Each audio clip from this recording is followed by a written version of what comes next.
কবরের প্রথম রাত। মানুষ যখন মারা যায় তখন বুঝতে পারে না যে সে মারা গেছে। যখন তাকে গোসল করানো হয় গরম পানি দিয়ে তখনও সে বুঝতে পারে না যে সে মারা গেছে।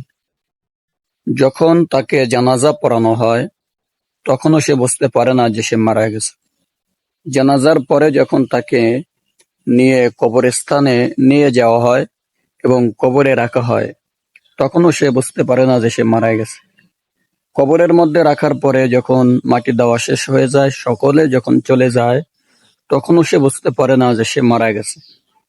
কিছুক্ষণ পর যখন দুইজন ফেরেশতা আসে, আসার পরে যখন তাকে বসানোর জন্য আল্লাহ তাআলা যখন তার মধ্যে রূহকে দেয়, তখন সে জীবিত হয়ে যখন হাত পা টান করতে থাকে তখন হাত পা টান করতে পারে না, বাজে, তখন কিছু কিছু অনুভব করে।